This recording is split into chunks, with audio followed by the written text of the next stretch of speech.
자신의 힘과 능력과 지혜가 부족하면 사람들은 밖에서 도움을 찾게 됩니다. 그러나 그 도움은 유익이 되기도 하지만 전혀 도움이 되지 않기도 합니다. 오히려 더 큰 문제를 야기시키기도 합니다.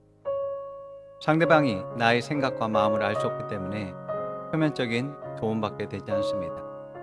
많은 사회복지 지원을 받는 사람들 중에 자립을 하는 사람이 적은 이유는 진정한 힘과 능력을 자신 안에서 발견하지 못하기 때문입니다. 기초생활수급자에서 벗어나 자립에 성공한 사람은 극소수입니다. 삶이 변화되기 위해서는 단순히 필요를 공급하는 것이 아니라 성장을 선택할 수 있도록 도와줘야 하는 것입니다. 그러기 위해서는 돕는 사람이 영혼, 육의 지혜, 경험, 문제 해결 능력이 있어야 합니다. 경제적 필요를 채우는 것보다 돈을 버는 방법, 저축하고 재테크에서 증가할 수 있도록 도와야 합니다. 문제 해결 능력은 밖에 있는 것이 아니라 내 안에 있는 것입니다. 그렇기 때문에 그 능력이 내 안에 있다는 확신과 믿음을 갖게 하고 믿음의 발걸음을 내디딜 수 있도록 도와줘야 합니다. 안에서 찾을 수 없다면 밖에서도 찾을 수 없습니다. 내 가까이에 있는 사람도 나를 도울 수 없는데 나를 모르고 멀리 있는 사람이 나를 어떻게 도울 수 있을까요? 팔은 몸에 가까울수록 더 힘이 강합니다. 몸에서 멀어진 팔은 힘이 약합니다. 하나님은 나를 돕는 분이시며 나의 보호자이십니다. 나와 영원히 함께 하시는 분입니다. 하나님보다 더 큰 능력과 지혜가 있는 분은 없습니다. 그러한 하나님이 내 안에 계십니다. 그러므로 나는 내 능력보다 더 큰 문제와 어려움을 만났을 때 먼저 하나님을 의지해야 됩니다. 하나님은 아브라함 안에 여러 민족이 들어있고 왕들이 들어있다고 말합니다. 그리고 이것을 아브라함과 그의 자손들과 약속하였습니다. 아직 출생하지 않은 자녀들과 하나님이 약속한 것입니다. 예수님은 내 안에 하나님 나라가 들어있다고 말씀하셨습니다. 그렇기 때문에 내 안에 하나님 나라가 있고 여러 민족이 들어있는 것입니다.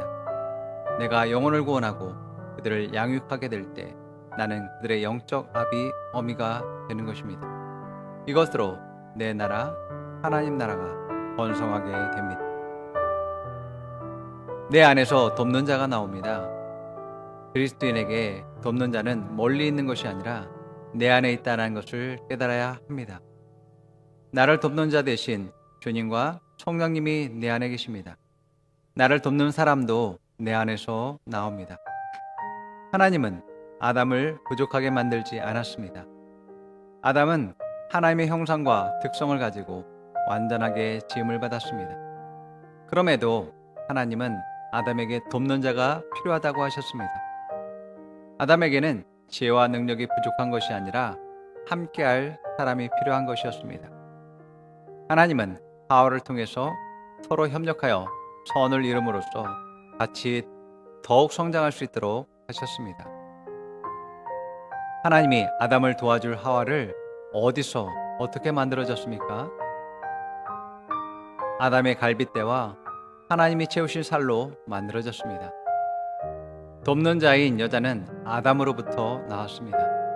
아담은 이 여자를 보자마자 이것을 알게 되었습니다. 하나님이 말씀하신 그 사람이 바로 당신이었군요. 내가 당신을 기다렸습니다. 이제야 왔군요. 이야, 이 사람의 뼈도 내 뼈고 살도 내 살이네. 이 사람은 나네. 바로 돕는 자는 내 안에서 나왔습니다. 에베소서 5장 28절에서 29절은 이렇게 말합니다. 이와 같이 남편도 아내를 자기 몸과 같이 사랑해야 합니다. 자기 아내를 사랑하는 것은 곧 자기를 사랑하는 것입니다. 자기 육신을 미워한 사람은 없습니다. 누구나 자기 육신을 먹여 살리고 돌보기를 그리스도께서 교회를 그렇게 하시듯 합니다. 아내를 사랑하는 것이 자기를 사랑하는 것이기 때문에 아내를 사랑하면 내가 사랑받고 존중받게 됩니다.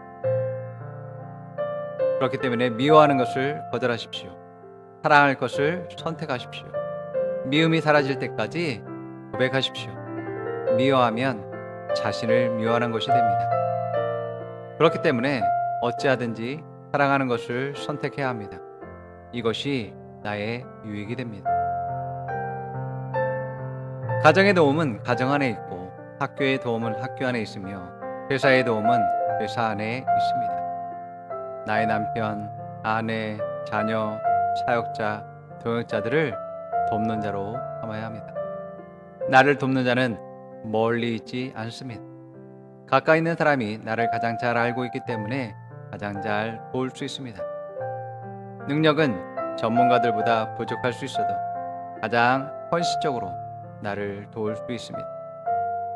하나님은 나의 성장과 발전과 성공을 위해서 이러한 사람을 보내주셨습니다. 사람들의 문제와 연약하고 부족한 것을 보는 것이 아니라 하나님이 나를 세우기 위해서 돕는 자로 주셨음을 인정하는 것이 중요합니다. 나의 남편, 아내는 나를 돕는 자입니다. 나의 자녀는 나를 돕는 자입니다. 나의 세런들은 나를 돕는 자입니다. 그러나 내가 먼저 돕기로 결단하고 먼저 섬겨야 합니다. 그래야만 다른 사람이 마음을 열고 나를 돕고 섬기게 되는 것입니다. 받고자 하면 먼저 주어야 하는 것입니다. 돕는 자가 말씀을 떠나면 돕는 자가 아니라 죽이고 멸망시키는 일을 하게 됩니다. 하와는 자신과 아담의 유익을 위해서 선택했지만 그것은 말씀이 아니었습니다. 사탄의 유혹과 속임이었습니다. 선악과를 먹음으로써 부부에게 불신과 불화가 있게 되었고 저주와 죽음이 찾아왔습니다. 우리는 다른 사람을 돕는 것, 유익이 되도록 하는 것이 무엇인지 깨달아야 합니다. 아무리 좋은 마음과 동기를 가지고 있다 할지라도 하나님 말씀을 떠나면 안 됩니다. 그것은 유익이 아니라 큰 손실이며 실패입니다. 내가 만난 사람 중에 어떤 사람이 돕는 자인지 어떻게 알 수 있습니까? 내가 돕는 자를 볼 때에 그 사람이 자신의 일부 또는 전부라는 것을 알게 됩니다. 그 사람에 대한 호의와 사랑이 내 안에서 일어납니다. 상대방 역시 나를 좋아하게 되고 따르고 함께하길 원합니다. 이러한 방법은 우리가 배우자를 찾을 때, 동역자를 찾을 때, 제자를 삼을 때 사용될 수 있습니다. 아담은 하와를 보았을 때 자신의 뼈와 살이라는 것을 알게 되었습니다. 하와는 자기 자신이라는 것을 알았습니다.